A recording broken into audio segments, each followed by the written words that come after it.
Seattle City Council President Sara Nelson. Busy news morning. Sara, thanks for being here. Thank you for having me.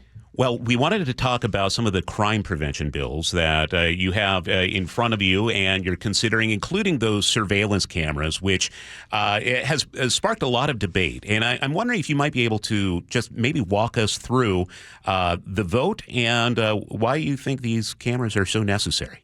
Well, these public space cameras are already deployed in certain parts of our city where there is a high degree of crime and violence.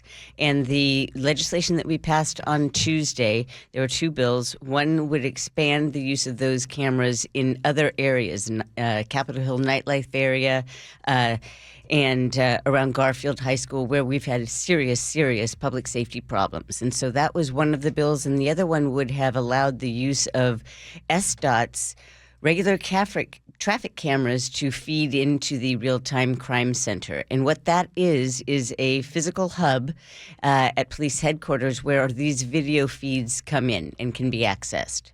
I know the public comment went on for a couple of hours the other night, 3 hours to be exact. People are not all happy about this. So what do you say to someone who says, hey, this is an invasion of my privacy? Well, look, my responsibility is to listen to all voices. And really, when it comes down to it, the people who we heard are the people that can show up to these meetings and stay for 3 hours. I respect their concerns about privacy, and so I have to listen to the single issue advocates when it comes to civil rights violations, and I also have to listen to the communities that are most impacted by the violence that these cameras are designed to help investigate. And so that's where I come down. And you heard council members speak very passionately about their positions as well. Councilmember Nelson, we also have budget season underway, and there is a big budget deficit for the city of Seattle. It does not sound like it's going to be an easy task in front of you. Give us an idea of what you're prioritizing and how you are going to attempt to balance the budget. Well, I'm waiting to find out how the mayor's proposed budget attempts to balance the budget. So that's the first thing, because council responds to that. But, I always look at the budget through particular lenses. Last year, it was public safety, wanting to make sure that we were implementing common sense public safety investments. This year, I'm really looking at accountability and affordability. To what extent does the executive implement the laws that council passes through investments in his budget?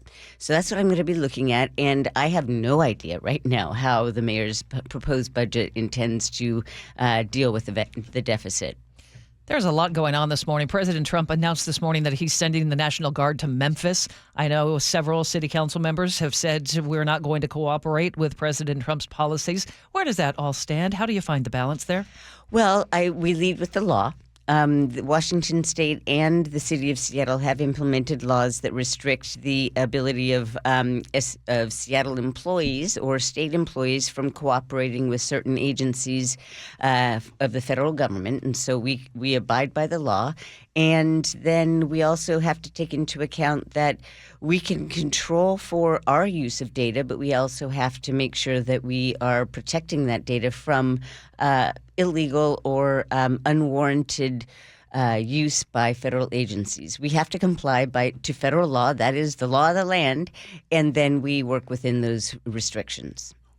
While he hasn't presented a budget proposal to you, we are hearing from Mayor Harrell that he wants $80 million to fight gentrification and offer reparations to minority communities. When you hear about $80 million ask, you hear its purposes. What's your thinking? Well, I agree with the policy goals, obviously, but I'm waiting to see again how all these new investments are going to pan out, given our shortage for our already existing investments.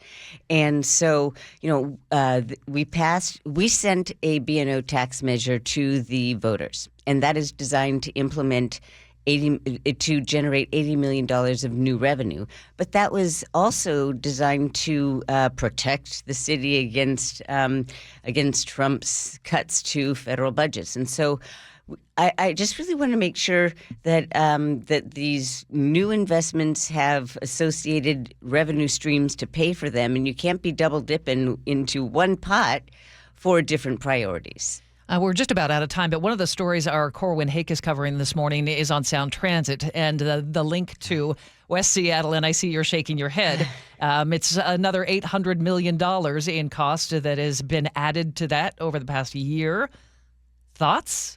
How's this going to get done? And how do you keep the costs under control? Well, I do not serve on the Sound Transit Board, but this sort of monitoring of costs and how we're going to pay for them and the increasing costs of this project, I don't know to what extent the board is tracking really closely those issues. And so I am extremely concerned that we are not going to be able to fulfill our commitment to the voters who voted for Sound Transit 3 precisely because of the Ballard and West Seattle extensions. So that's above my pay grade in a way because I don't serve on that committee.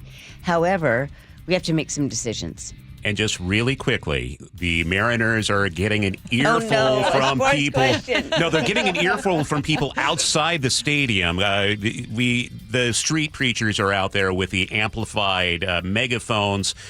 Mariners have been getting a lot of complaints. They are planning on getting public comment and bringing that to you.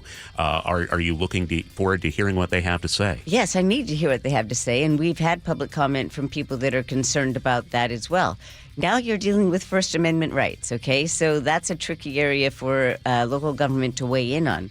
But we also do have laws against magnified voice, broadcasting. Yeah. So, we'll have to see whether or not. First of all, I want to see some proposed solutions, and then vet its viability when it comes to what the laws that we can pass to counter this. But yes, I do understand that is an annoyance, and some people feel it's an affront to their beliefs. Yes or no? Are they making the playoffs like the Storm did? Oh my goodness! I always prefer to be surprised than disappointed. Council Member Nelson, I normally don't give political advice. However, say heck yes, of course they are. Okay, of course they are. I blew my cue. Thank you very much. You handed it to me on a silver platter. Yes, absolutely. Wish we had more time. Thanks so much for stopping by. Seattle City Council President Sara Nelson.